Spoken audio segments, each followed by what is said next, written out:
3 minutes away from my high school, a young woman went to the Clay Inch post office. That young lady's name was Uyenene, and she was never seen again.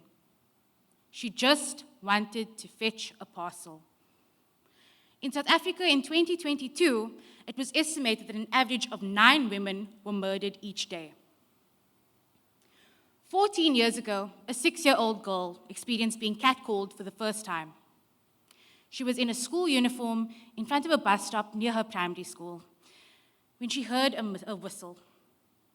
She was only 6 years old when she felt the need to pull her skirt down a little bit lower. The school dress code dictates that your skirt should be no higher than 3 fingers above your knee, right? And your school and workplace dress code dictates that you cannot show your thighs or your shoulders. So in that case, those outfits would be revealing, and these would be more conservative. And whilst I may not be an expert on fashion, I feel I have some insight into feminine clothing. And that's what I'll be sharing with you today. This is Shanice Gosh. She has been dating my brother for quite some time now, a few years, and my brother is somewhat of a scary guy. I personally wouldn't want to get into a fight with him. And whilst walking out of work one day, Shanice hears a familiar whistle.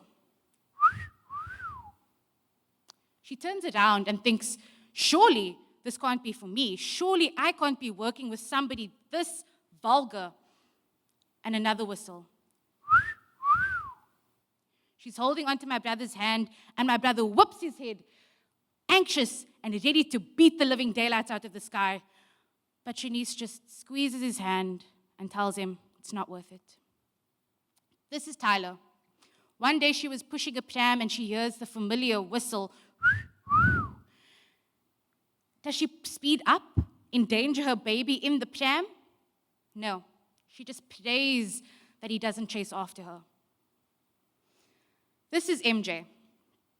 MJ is one of my best friends, and they are non-binary, which means they love to dress in the most confusing clothes, and they love wearing basketball shorts because it makes them feel like more of a man. But one day, while they were walking to the taxi rank, they heard the familiar whistle. They turned and thought, surely it couldn't be me. But their heart broke, because not only were they seen as a woman, but they were objectified wearing their most manly clothes.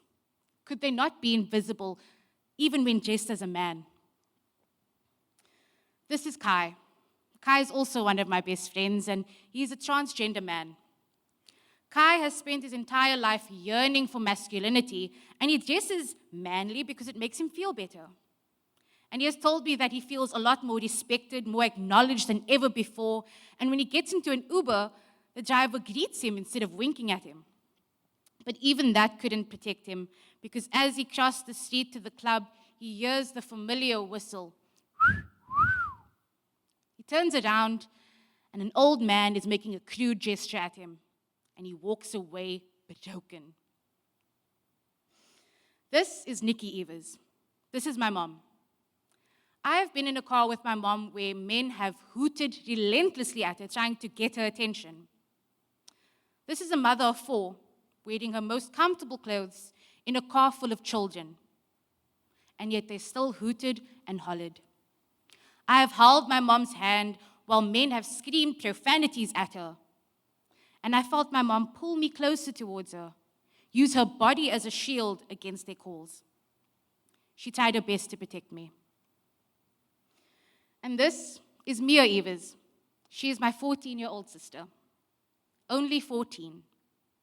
One day, while Mia was going to the movies with her friends, she hears the familiar whistle.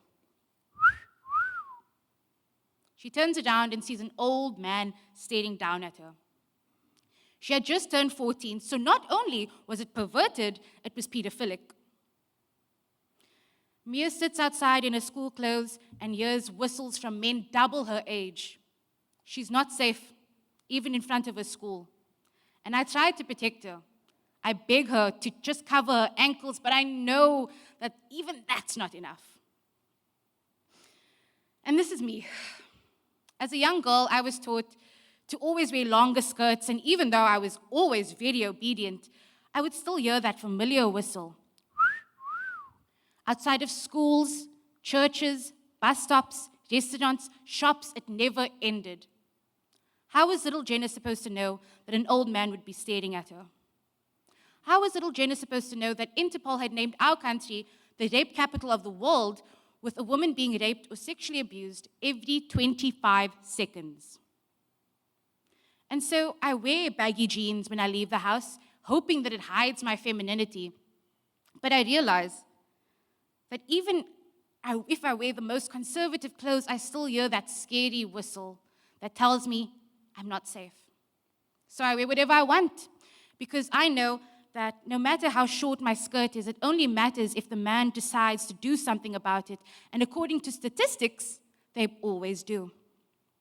And just the other day, a video went viral on TikTok asking a woman, would you rather be stuck in a forest with a man or with a bear? She replies, the bear, because the worst thing a bear could do is kill me. And isn't that true? Isn't it true that no matter what we wear, we are still not safe? These 11 individuals behind me, all wearing different clothes, but all disappearing after their encounter with a man. Because maybe it doesn't matter what we're wearing. Maybe it doesn't matter cotton, polyester, blend, because maybe, just maybe, it doesn't matter to men. Thank you.